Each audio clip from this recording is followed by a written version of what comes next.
Admiral Sarah Chen stood on the bridge of the human battleship Endeavour, watching the colorful lights of the Festival of Unity dance across Earth's night side. Hundreds of alien ships filled the space around her home planet, their hulls painted, with bright symbols of peace and friendship. The Galactic Confederation had never looked more united. "Beautiful sight, isn't it?" Captain Williams said, joining her at the observation window. "Hard to believe we've been part of this alliance. For only 20 years. Sarah nodded, but something felt wrong. Her military instincts had kept her alive through 3 colonial wars, and right now they were screaming danger. The alien fleet formations looked too perfect, too organized for a celebration. She had seen battle formations before, and this looked exactly like one. "Captain, run a discreet scan of the Zephyrian ships," she ordered quietly. "Something doesn't feel right." The Zephyrians were humanity's closest allies in the Confederation.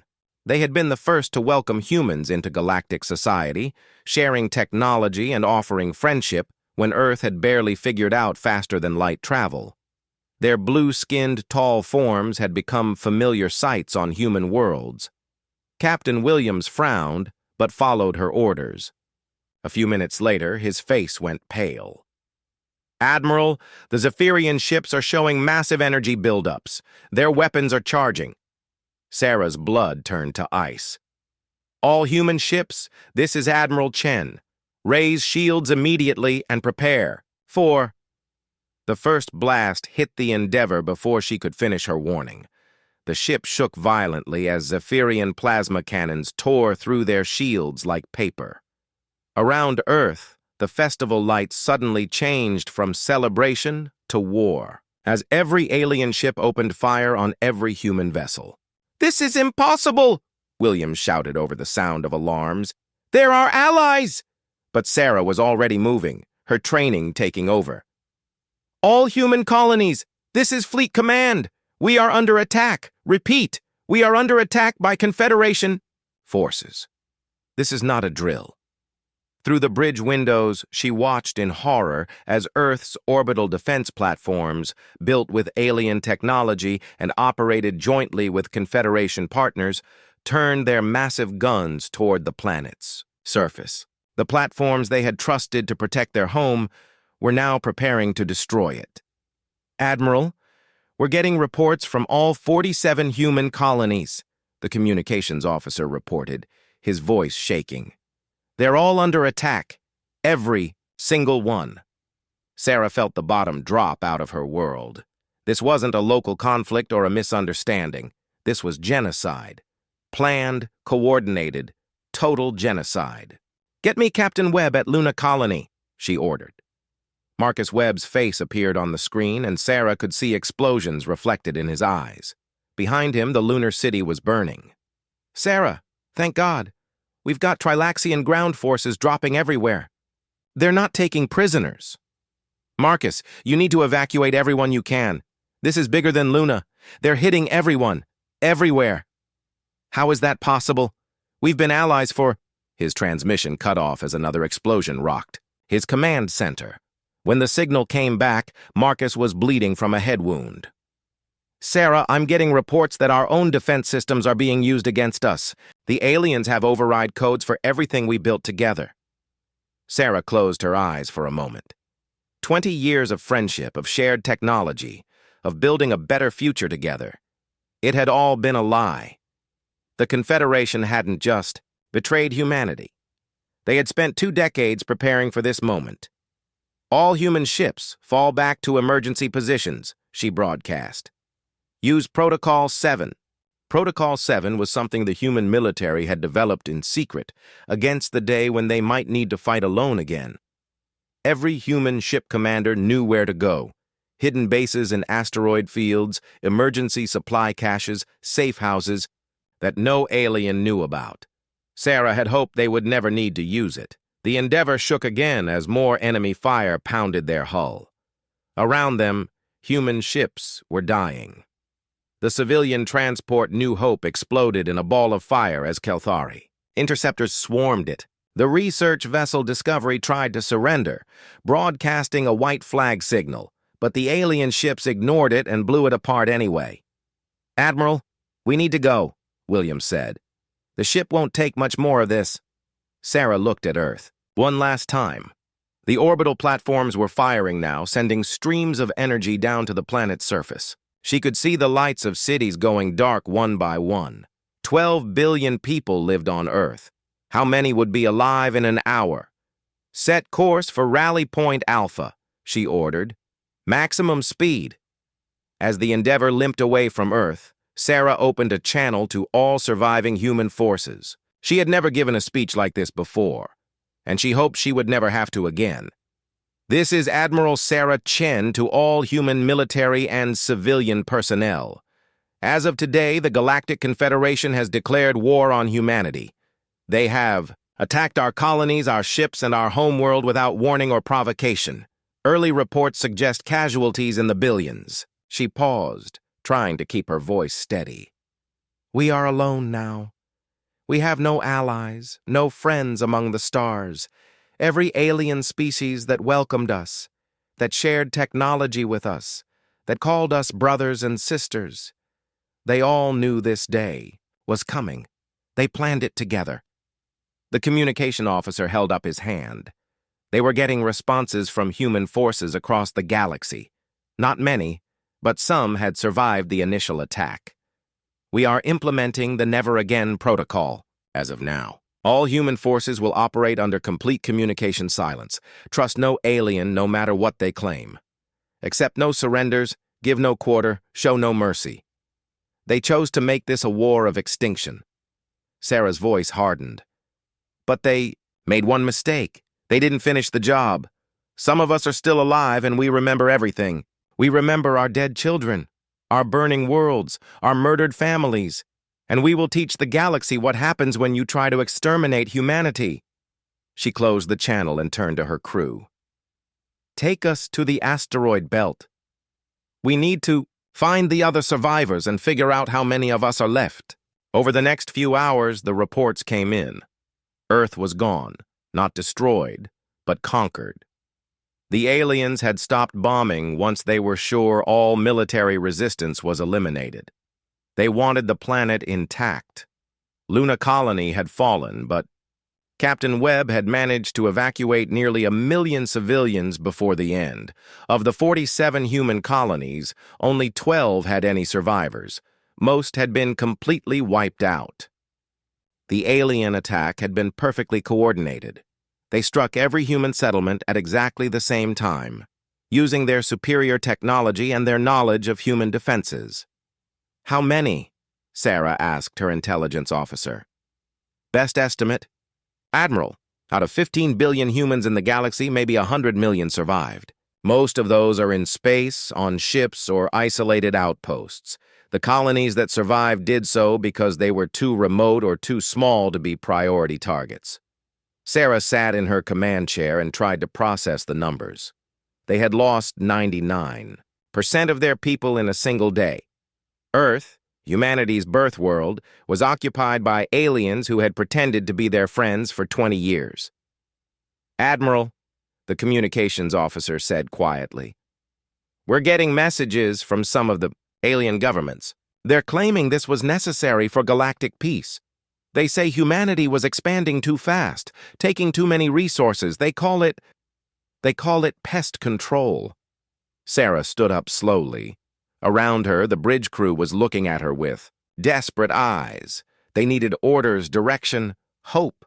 She was the highest-ranking human military officer still alive, which made her the commander of everything that was left of the human race. "Communications. Prepare a message for broadcast to all surviving human forces. Full encryption." She walked to the center of the bridge and began to speak. "This is Admiral Sarah Chen, assuming command of all human resistance forces. The Galactic Confederation has attempted to destroy our species, but they have failed. We survive." The crew was recording every word. This message would go out to every hidden human base, every refugee ship, every survivor hiding in the dark between stars. "They call us pests. They say we bred too fast, expanded too quickly, took too much. They decided we needed to be controlled, managed, eliminated. But they forgot something important about humans. We adapt. We survive. We learn. Sarah's voice grew stronger. For 20 years, they watched us. They studied our technology, our tactics, our weaknesses. They planned this, attack down to the smallest detail. But while they were watching us, we were watching them too. We learned their languages, their cultures, their biology. We know where they live, how they think, what they fear. She looked directly into the camera.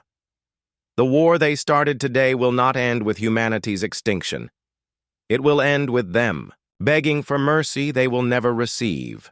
We will disappear into the dark spaces between stars.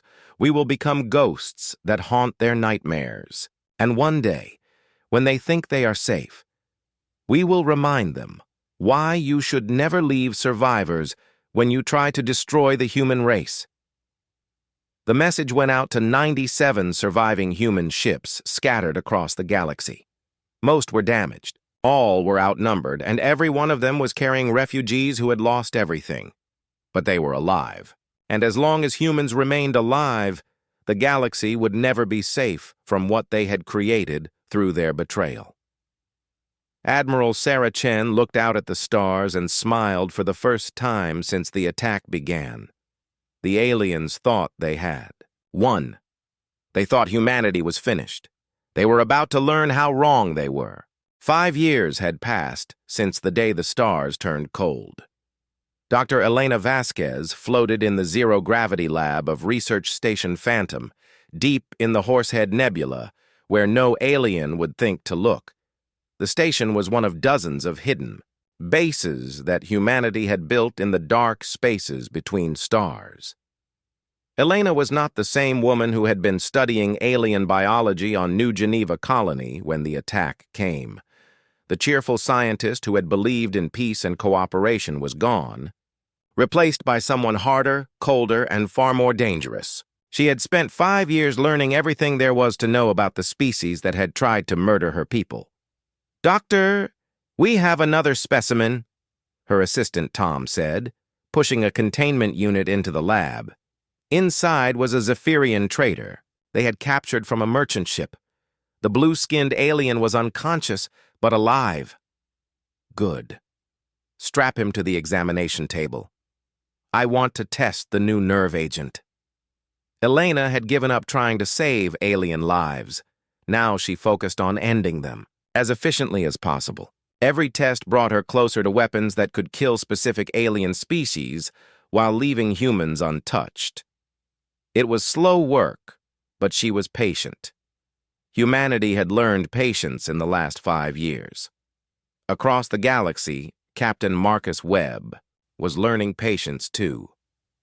His ship, the Ghost of Luna, drifted silently through the void near a Trilaxian supply convoy. The ship's hull was painted black and covered with sensor-absorbing materials that made it nearly invisible. Marcus and his crew had become very good at being invisible. "Target the lead transport," Marcus whispered to his weapons officer. "Make it look like a pirate attack." The Trilaxians had been humanity's friends once. They had shared art and music, exchanged students and scholars. Marcus had even attended a Trilaxian wedding on their homeworld, dancing under their 3 moons with beings he thought were friends. Now he watched through the scope as his torpedoes tore their ship apart. No survivors. That was the rule now. Dead aliens couldn't report what they had seen, couldn't warn others that humans were still alive and hunting in the dark. The convoy died quickly and quietly. Marcus's crew moved with practiced efficiency, gathering supplies and intelligence, before disappearing back into the void. They left no evidence, no trace that humans had been there. The Confederation would blame pirates or equipment failure, never suspecting that ghosts were hunting their shipping lanes. On the bridge of the hidden command ship, Retribution, Admiral, Sarah Chen studied the intelligence reports flowing in from across the galaxy. Her hair had gone completely gray in 5 years, and her face carried lines that hadn't been there before the betrayal. but her eyes burned with the same cold fire that had kept humanity alive. "Commander Park, what's the status on Project Infiltration?" Lisa. Park had been an engineer before the war. Now she was humanity's master of disguise and deception. "We have operatives in place on 43 alien worlds, Admiral. Most are using cosmetic modifications to pass as local species. The Kelthari infiltrators are particularly successful. Their society is diverse enough that a few altered humans can blend in easily." Sarah nodded. Humanity had learned many things in 5 years of hiding. They had learned to change their appearance, to speak alien languages perfectly, to think like aliens. Most importantly, they had learned to lie as well as any politician. "What about the Archives project?" "Dr. Martinez has made significant progress. We now have detailed records of every alien who participated in the genocide, from the High Command, down to individual soldiers, names, faces, home addresses, family members, everything." Sarah smiled coldly. The remembrance database was growing every day. Humans had always been good at keeping records, and now they kept records of everyone who owed them a debt of blood. Someday, they would collect on that debt with interest. "Admiral," the communications officer called out, "we're receiving a priority. Message from Agent 7. Agent 7 was deep undercover in the Zephyrian government, masquerading as a low-level clerk. The surgical modifications that let her pass for a Zephyrian had been painful, but they gave humanity eyes and ears at the heart of their enemy's power. The message was brief and encrypted. "They know we survived. Emergency council meeting called for tomorrow. Full military alert being prepared." Sarah felt her stomach drop. For 5 years, humanity had maintained the illusion that they were extinct. The Confederation had celebrated their victory, divided up human territory, and moved on with their lives. If they knew humans were still alive, "All stations, this is Retribution Command. Implement Protocol Omega immediately. Ghost status for all operations."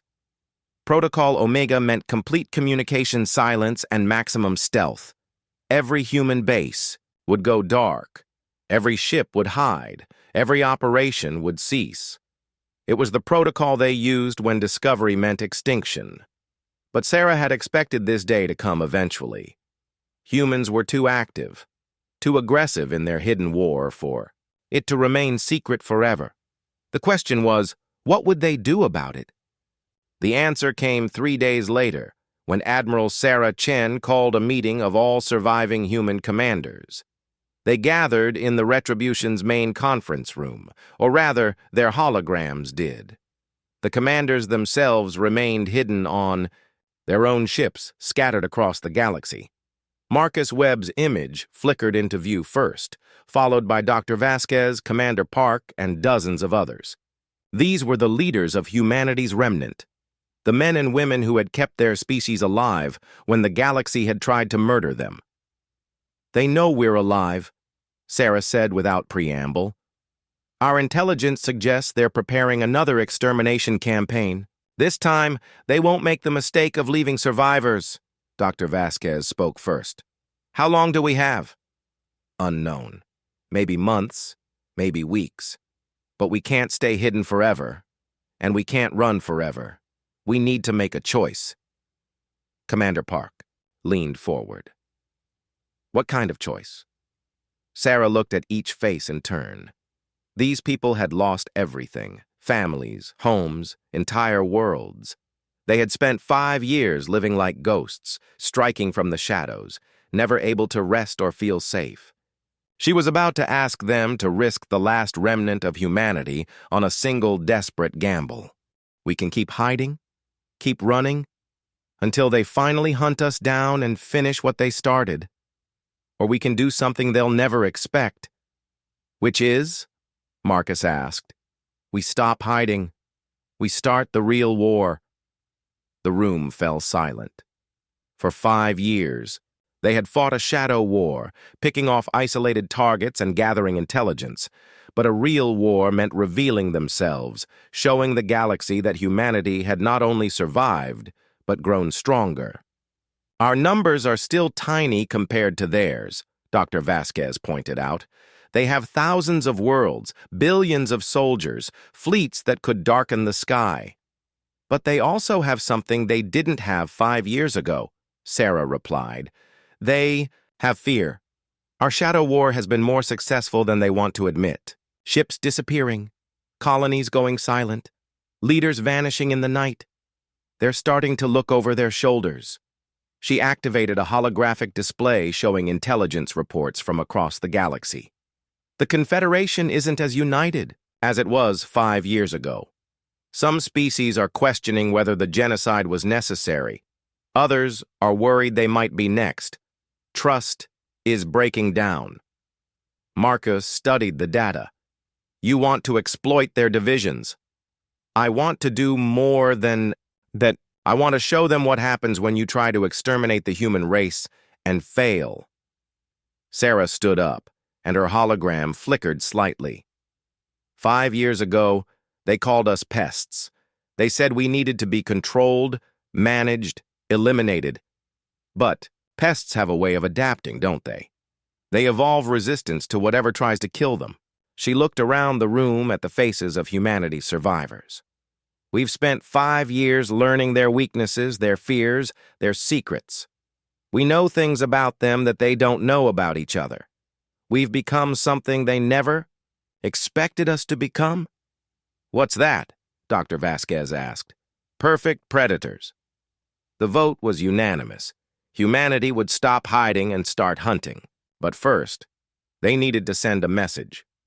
Not just to their enemies, but to any humans who might still be alive and hiding. Commander Park handled the technical details. She had become an expert at hacking alien communication systems over the years. The message would go out on every frequency in every language to every world in the galaxy simultaneously. Sarah stood alone in her quarters, preparing what might be humanity's last broadcast. Through her window, she could see the nebula that had hidden them for 5 years. Soon they would leave this safe haven and venture back into the hostile galaxy. But they would not go as refugees or victims. They would go as something the galaxy had never seen before. Humans who had nothing left to lose and everything to gain. The broadcast began at 0000 hours Galactic Standard Time. Every alien world, every space station, every ship in the galaxy received the same message simultaneously. It was impossible to block or jam because it came from everywhere at once. Sarah's face appeared on screens across the galaxy. Behind her was the flag of Earth, not the Confederation flag that had flown over human worlds, but the old flag of humanity's birth world. Citizens of the galaxy, this is Admiral Sarah Chen of the Human Resistance. 5 years ago, you tried to murder my species. You thought you had succeeded. You were wrong. On 1,000 alien worlds, beings who had thought humanity was extinct stared at their screens in shock and terror. We have spent 5 years learning about you. We know your worlds, your fleets, your leaders, your families. We know your weaknesses and your fears. Most importantly, we know your crimes. Sarah's image was replaced by holographic displays showing the genocide. Human cities burning, children fleeing in terror, families torn apart. The aliens watching had seen these images before, but now they were being broadcast by the very people they thought they had killed. You declared war on humanity because you feared what we might become. Tonight, you will learn what we have become. The broadcast ended, and across the galaxy, alien worlds went to high alert. Emergency sessions were called, fleets were mobilized, planets were fortified. The Confederation prepared for war with an enemy they thought was dead. But in the dark, spaces between stars, humanity was already moving. Ships that had hidden for 5 years emerged from nebulae and asteroid fields. Bases that had been silent came online. Agents who had lived among aliens for years prepared to reveal themselves. The Shadow War was over. The real war was about to begin, and this time humanity would not be the victims. The Kelthari homeworld of Veltar had not known war for 3 centuries. Its crystal cities gleamed under twin suns, and its people lived in peace, convinced that the universe was safe now that the human threat had been eliminated. They were wrong. High Chancellor Zekmoth was reviewing trade reports in his office when the lights went out. Emergency power kicked in a moment later, bathing everything in red light. Through his windows, he could see explosions blooming across the city like deadly flowers. "Chancellor!" His aide burst through the door. "We're under attack! The spaceport is gone, the defense grid is offline, and—" The aide's words were cut off by a new voice, calm and cold, speaking perfect Kelthari. "Chancellor Zekmoth, you are the one who cast the deciding vote to exterminate humanity 10 years ago." A figure stepped out of the shadows, human-shaped but wrong somehow, as if it had been designed by nightmares. The being wore black armor that seemed to absorb light, and its face was hidden behind a mask that looked like a human skull. "Impossible," Zekmoth whispered. "Humans are extinct. We made sure of it." "Did you?" The figure tilted its head. Then, "What am I?" Behind the mask, Captain Marcus Webb smiled coldly. He had spent 2 years preparing for this moment, studying Kelthari psychology, learning their fears, planning how to break their minds before he broke their bodies. "My name is Marcus Webb. I was evacuating civilians from Luna Colony when your troops landed. I watched them gun down children who were trying to surrender. Do you remember Luna Colony, Chancellor?" Zekmoth's blue skin had gone pale. The colonies were military targets. It was a legitimate... There were no military installations on Luna Colony. It was a farming settlement. Population, 40,000 civilians. Your soldiers killed them all. Marcus stepped closer and Zekmoth could see his eyes through the skull mask. Human eyes, but cold as deep space. "I saved the recordings, Chancellor. Would you like to watch?" The office walls suddenly lit up with holographic displays showing the Luna Colony massacre. Kelthari troops in full armor gunning down human families. Children screaming as they ran. From the landing zones, civilians with their hands up being shot down like animals. "Stop," Zekmoth whispered. "Please stop." "Did you stop when they begged for mercy?" Marcus asked. "Did you spare the children when they cried for their parents?" The Chancellor fell to his knees. We were told it was necessary, that humans were a threat to galactic peace, that if we didn't act first, you were told lies, and you believed them because it was easier than doing what was right." Marcus raised his weapon. "Tonight, the galaxy learns what happens to those who murder human children. The execution was broadcast, lived to every screen on Veltar. Across the planet, Kelthari citizens watched their leader die while human voices spoke from the darkness, listing the names of every human child killed on Luna Colony. The psychological impact was devastating, but Marcus was not alone. All across the galaxy, similar scenes were playing out as humanity's deep-cover agents revealed themselves. On Trilaxia, the gentle three-eyed beings who had helped plan the genocide woke to find their capital surrounded by human ships that had appeared from nowhere. Dr. Elena Vasquez stood in the ruins of the Trilaxian Ministry of Science, where 10 years ago she had been a visiting researcher, sharing knowledge and building friendships. Now she was something else entirely. "Dr. Nalveth," she said to the cowering Trilaxian scientist. "Do you remember me?" The alien's 3 eyes widened in terror. "Elena? But you're dead. Your whole species is dead. We saw the reports. Reports can lie, just like friends can lie." Elena's voice was soft, almost gentle, but there was something underneath it that made the Trilaxian's skin crawl. "Do you remember the last conversation we had? You were so excited. About the new colony worlds humanity was opening up. You said we would make wonderful neighbors." "Elena, please. I never wanted—" "The next day, you helped plan our extermination. Your research on human biology was used to design the weapons that—" Killed my family. My children, Nalveth. They used your research to kill my children. Elena held up a small device, a bioweapon designed specifically for Trilaxian physiology. Years of study had gone into its creation, and it would kill every Trilaxian on the planet while leaving other species untouched. Please, Nalveth begged. I was following orders. I didn't have a choice. Neither did my children. Elena activated the device. But unlike you, they were innocent. Across Trilaxia, the dominant species began to die. It was quick and painless. Elena was not cruel by nature, just thorough. Within hours, the planet that had helped plan humanity's genocide was silent. But the real message was not sent through violence. It was sent through fear.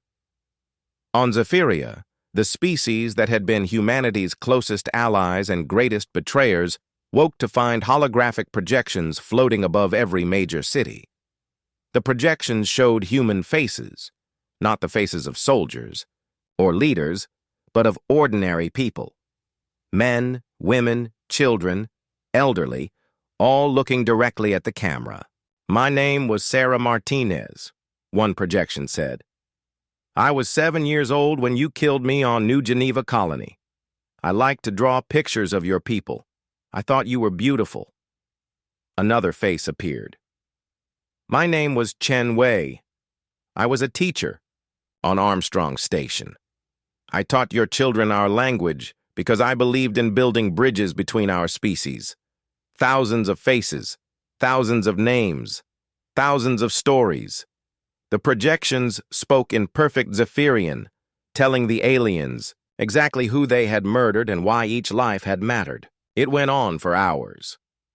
But the most frightening message came at the end, when the projections faded and were replaced by a single human figure standing on what looked like the bridge of a ship. My name is Admiral Sarah Chen, the figure said. These were my people. You knew their names, their faces, their hopes and dreams. You killed them anyway because you were afraid of what humanity might become. Sarah's image smiled, and it was not a pleasant expression. Tonight, you begin to learn what we became because of what you did to us. The transmission ended, but the fear remained. Across the galaxy, alien species who had participated in the genocide huddled in their homes, knowing that somewhere in the darkness, humans were watching them. The Confederation's response was swift and massive. The Zephyrian Imperial Fleet, the largest military force in the galaxy, mobilized its full strength. 10,000 warships converged on the last known human positions, ready to finish what they had started a decade earlier. But when they arrived, they found nothing. The human bases were gone, the ships had vanished, even the debris had been cleaned up. It was as if humanity had simply disappeared again. Admiral Kreshatar, commander of the Zephyrian fleet, stared at the empty space where intelligence reports had placed a major human base. Impossible! They were here 3 days ago. Our sensors detected massive energy signatures. His aide, a young officer named Veltoen, checked the readings again. Admiral, I'm detecting some unusual energy patterns in the asteroid field. Very faint, but...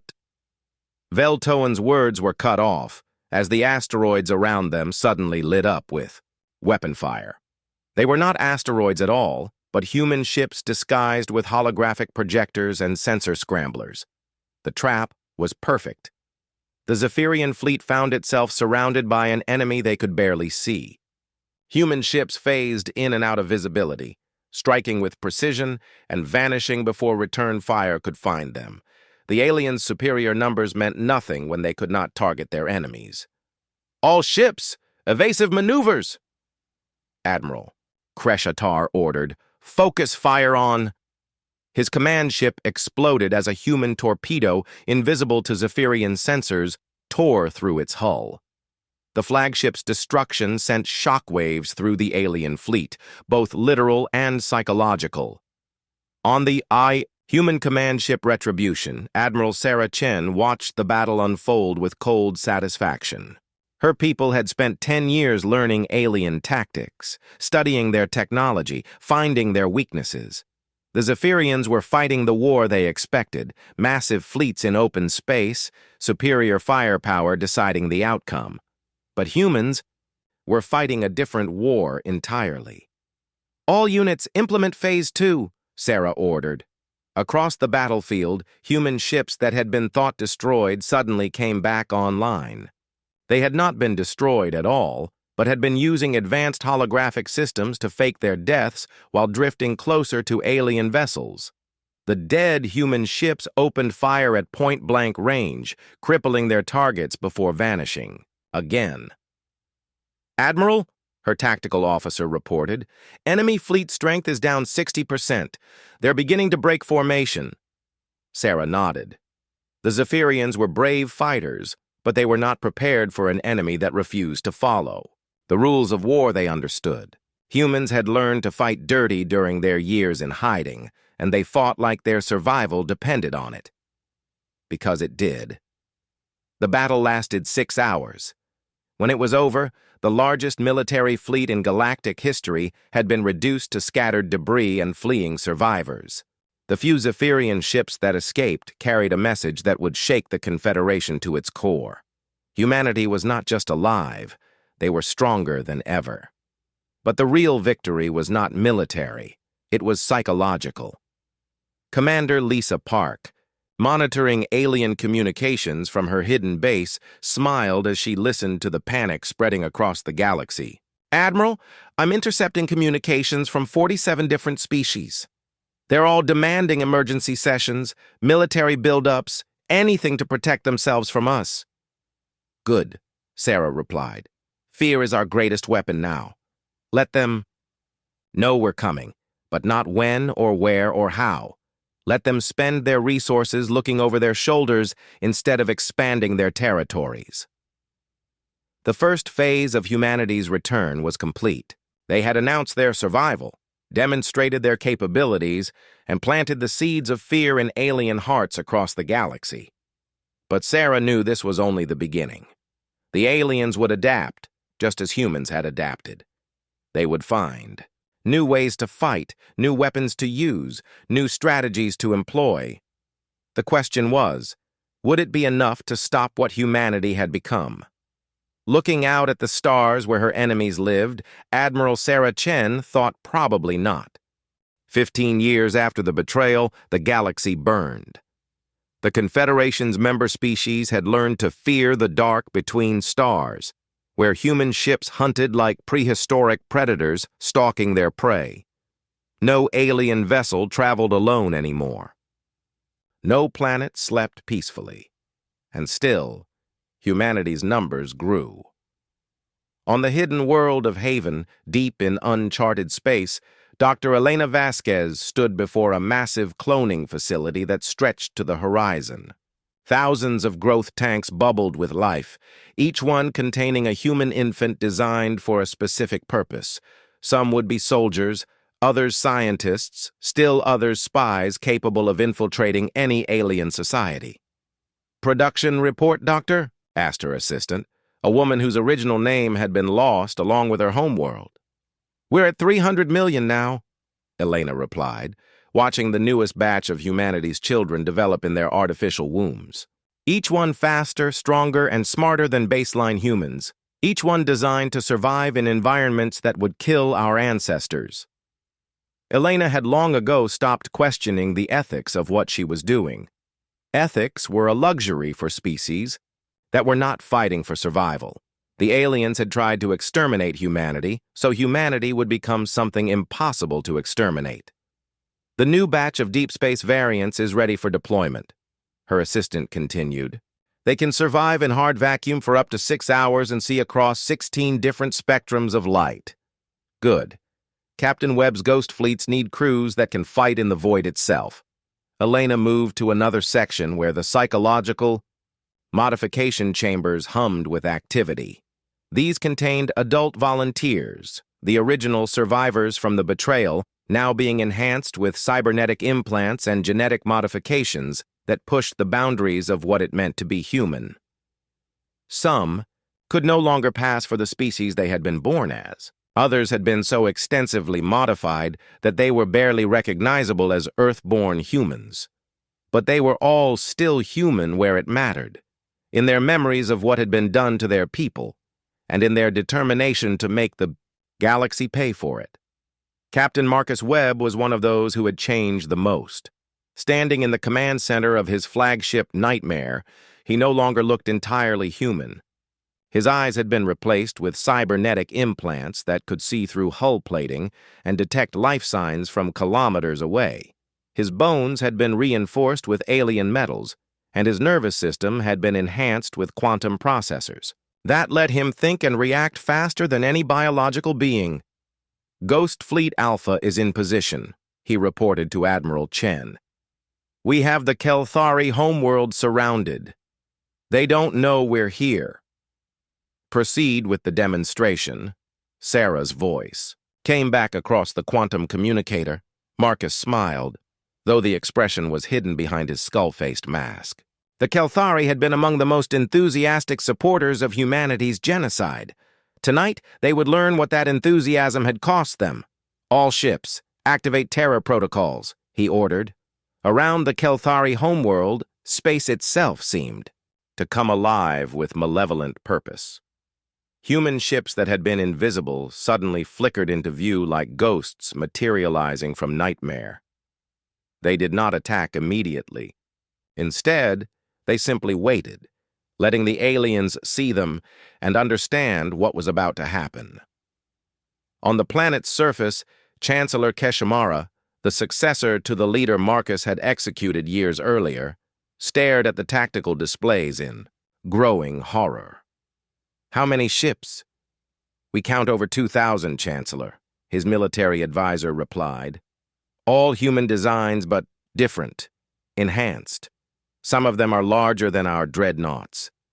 "Impossible." Intelligence reports said the humans had no industrial capacity, no shipyards.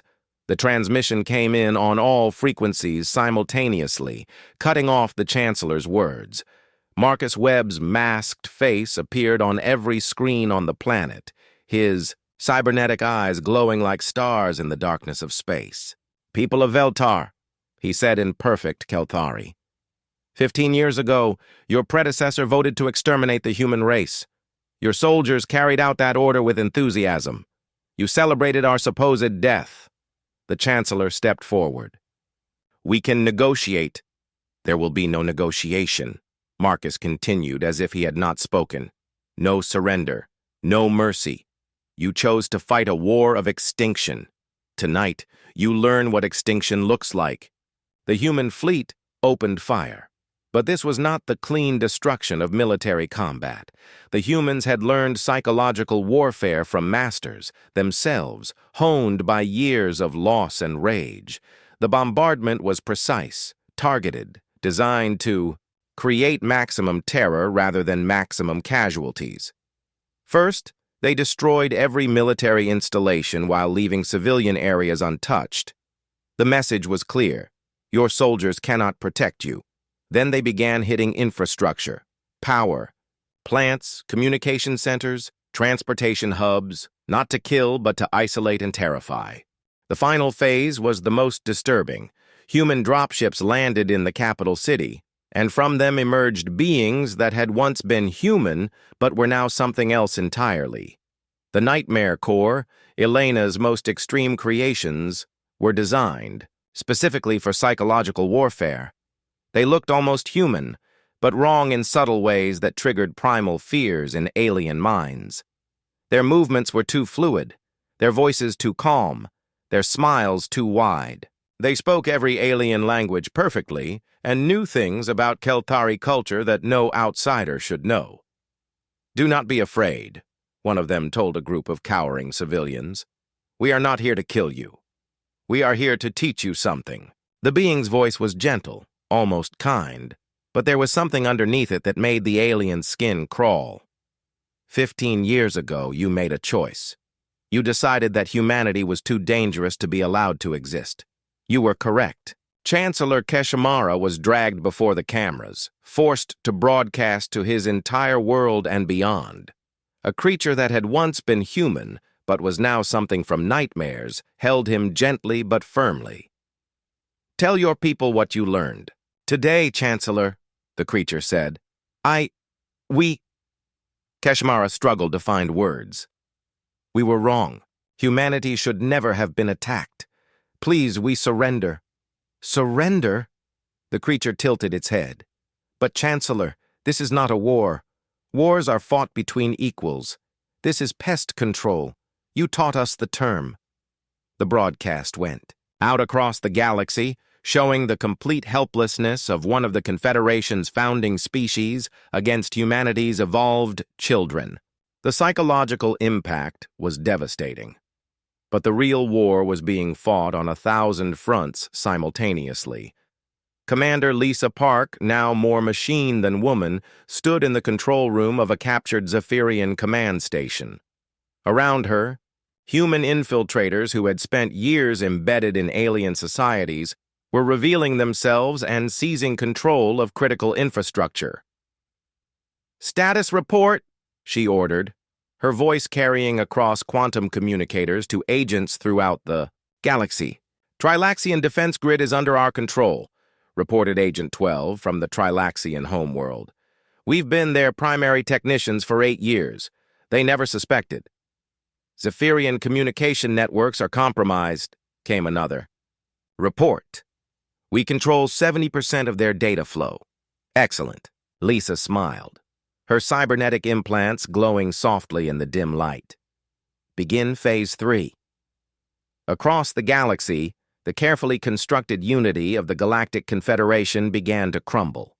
Communication networks that had connected thousands of worlds suddenly started broadcasting misinformation, turning species against each other. Defense systems designed to protect alien worlds instead opened fire on their own people. The humans had spent 15 years learning their enemies' weaknesses, and the greatest weakness of all was trust. The Confederation was built on the assumption that member species would cooperate, would share information, would work together for the common good. But when that trust was broken by human infiltrators who knew every system, every password, every secret, the entire structure collapsed, like a house of cards. On the Zephyrian homeworld, Admiral Kresheval stared at reports of chaos spreading across the galaxy. His own people were rioting in the streets, convinced that other Confederation species were planning to betray them just as they had betrayed humanity. "Admiral," his aide reported, "we're getting conflicting orders from Central Command. Some say to attack the Trilaxians, others say to defend the Kelthari. The communication networks are completely compromised." "Can we get a direct line to the High Council?" "No, sir. Every time we try, we get human voices laughing at us." Kresheval closed his eyes. This was exactly what humanity had planned. Not just military defeat, but the complete psychological and social destruction of the species that had wronged them. "Sir," another officer called out, "we're detecting massive energy signatures in the outer system. Something big is coming through the hyperspace gateway." On the main screen, a sight that struck terror into every alien heart appeared. Admiral Sarah Chen's flagship Retribution emerged from hyperspace, but it was no longer the simple battleship it had been 15 years ago. It had grown, evolved, become something that looked more like a small moon than a starship. Behind it came the full might of humanity's revenge fleet, thousands of ships crewed by beings that had once been human, but were now something more terrifying than any alien could have imagined. "This is Admiral Sarah Chen to all Confederation forces." Her voice came over every communication channel simultaneously. 15 years ago, you tried to exterminate my species because you feared what we might become. Today, you discover what we became because of what you did." The massive fleet spread out across the Zephyrian system like a plague of mechanical locusts. Each ship was unique, evolved for a specific purpose, crewed by humans who had been redesigned to excel at their chosen method of warfare. "You have 24 hours to surrender unconditionally," Sarah continued. "After that, we will begin the final phase of this war. And unlike you, when we conduct an extermination campaign, we do not leave survivors. Across the galaxy, alien species that had participated in humanity's attempted genocide faced the same ultimatum. Some tried to fight, others attempted to flee. Most simply waited in terror for the end to come, because they finally understood what they had created when they tried to destroy the human race. They had created perfect predators, and now it was their turn to be prey. 20 years had passed since the Festival of Unity became the Day of Betrayal. Above the ruins of Earth, where humanity's story had nearly ended, Admiral Sarah Chen stood on the observation deck of her flagship and watched the final battle of the war. The Confederation's last fleet hung in space like dying stars, surrounded by humanity's evolved children. These were no longer the desperate survivors who had fled into the dark 20 years ago. These were apex predators who had spent 2 decades becoming everything their enemies had feared they might be. "Admiral," Captain Marcus Webb's voice came through the quantum communicator. His ship, the Retribution's Shadow, drifted near the remains of the orbital platform that had once bombarded Earth. "The Zephyrian Emperor has agreed to the terms?" Sarah nodded. She had expected this moment, planned for it, dreamed of it during the long years in exile. But now that it was here, she felt only cold satisfaction. "Bring him aboard. It's time to finish this." The being that had once been Marcus Webb transported aboard the flagship. He was no longer recognizable as the man who had evacuated civilians from Luna Colony 20 years ago. His body had been modified so extensively that he looked more like a machine designed for war than anything born on Earth. Behind him came Emperor Kalmesh of the Zephyrians, the last surviving leader of the species that had been humanity's closest, friends, and greatest betrayers. The blue-skinned alien was ancient now, his once proud form bent with age and defeat. "Admiral Chen," Kalmesh said, his voice barely a whisper. We surrender. Unconditionally. Please. My people have suffered enough." Sarah turned from the window to face him. She too had changed over the years, though her modifications were more subtle than Marcus's. Her eyes held depths that seemed to stretch into infinity, and when she spoke, there was something in her voice that made even her own people feel uneasy. "Have they? Your people celebrated for 5 years after they thought they had exterminated mine.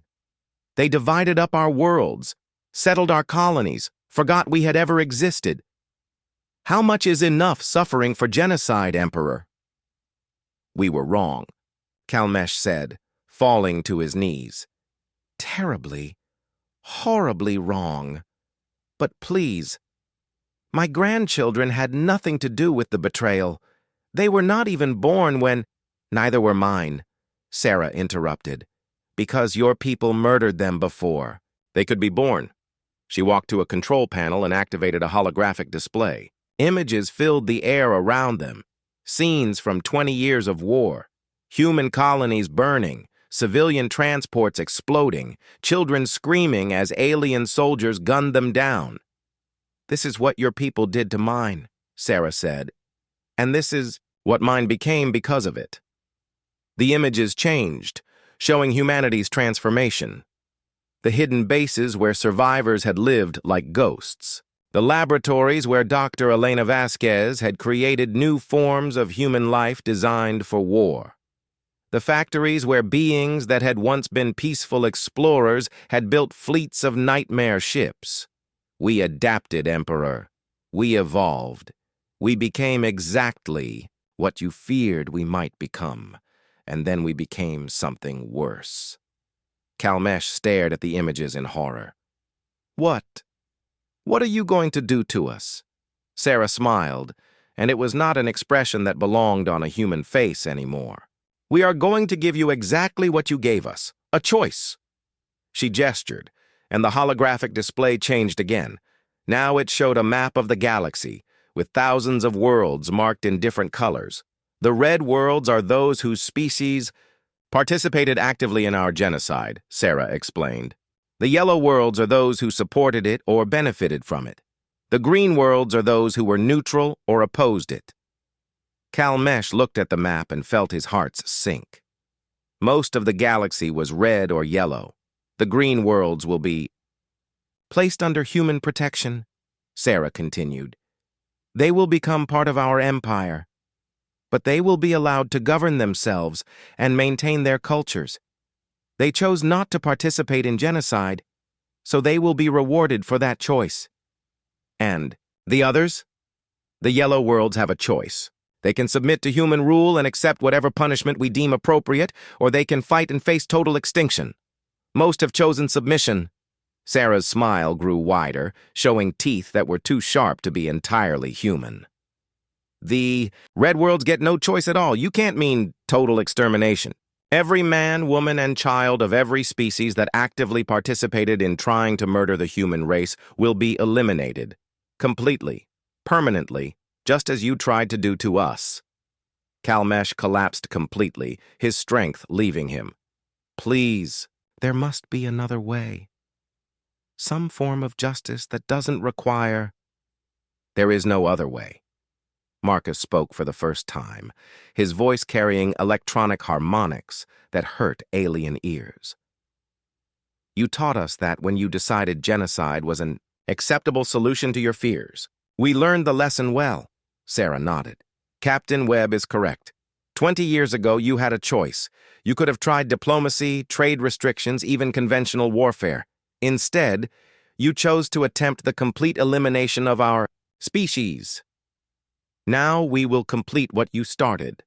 She activated another control, and the flagship's view screen showed scenes from across the galaxy. Human fleets surrounding alien worlds, modified humans walking through alien cities, cataloging everything and everyone, vast machines being assembled in space, designed for the systematic elimination of entire biospheres.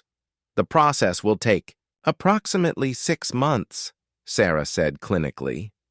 We have become very efficient at this sort of work. Your people taught us efficiency. This is madness, Calmesh whispered. You've become monsters. Yes, Sarah agreed calmly. We have, because monsters were the only things that could survive what you did to us. She turned back to the window, where Earth hung in space like a wounded giant. The planet was being terraformed back to habitability, but it would never be the same world that had been destroyed 20 years ago. Do you know what the hardest part was, Emperor? It wasn't the hiding or the fighting or even watching our friends die.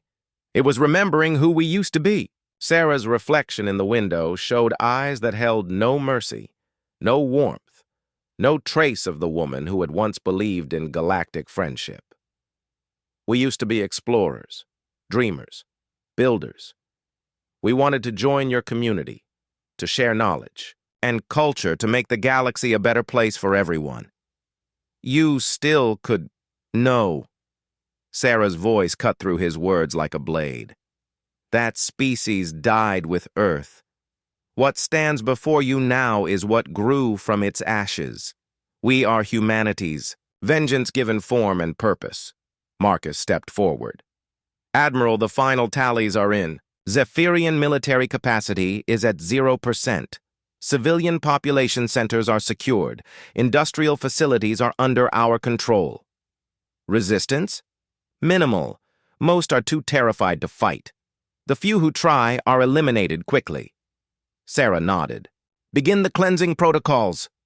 No! Calmesh struggled to his feet. Please, I beg you, take me, take all the leaders, but spare the innocent. There are no innocents, Sarah said without turning around. Every Zephyrian adult voted to support our extermination. Every Zephyrian child was raised to believe we deserve to die. Every Zephyrian who lived in our former colonies, who walked through the ashes of our cities, who benefited from our destruction, they are all complicit. The Emperor fell silent, understanding finally that there would be no mercy, no last minute reprieve, no sudden change of heart. Humanity had become exactly what the Confederation had feared, a species so adaptable, so determined, so ruthlessly efficient that they could not be stopped once they set their minds to a goal. "Take him to observe the process," Sarah ordered Marcus. "Let him see what thoroughness looks like when applied by a species that learned it from the best teachers in the galaxy." As Marcus led the broken Emperor away, Sarah remained at the window, watching Earth slowly heal from the wounds inflicted 20 years ago. Around the planet, human ships came and went, some carrying colonists returning to their ancestral home, others departing for the thousands of worlds that now belonged to humanity's growing empire. Dr. Elena Vasquez materialized beside her, her holographic form flickering slightly. The real Elena was on Haven, overseeing the production of humanity's next generation, but her consciousness could be anywhere in the galaxy through quantum entanglement networks. "The biological weapons are ready for deployment," Elena reported. "Each one tailored to specific species designed for maximum efficiency with minimum suffering. We learn to be merciful, at least in our methods." "Good. Begin the process on all red worlds simultaneously. I want this finished within the standard month." "Understood. What about the archives?" Sarah smiled genuinely for the first time in months.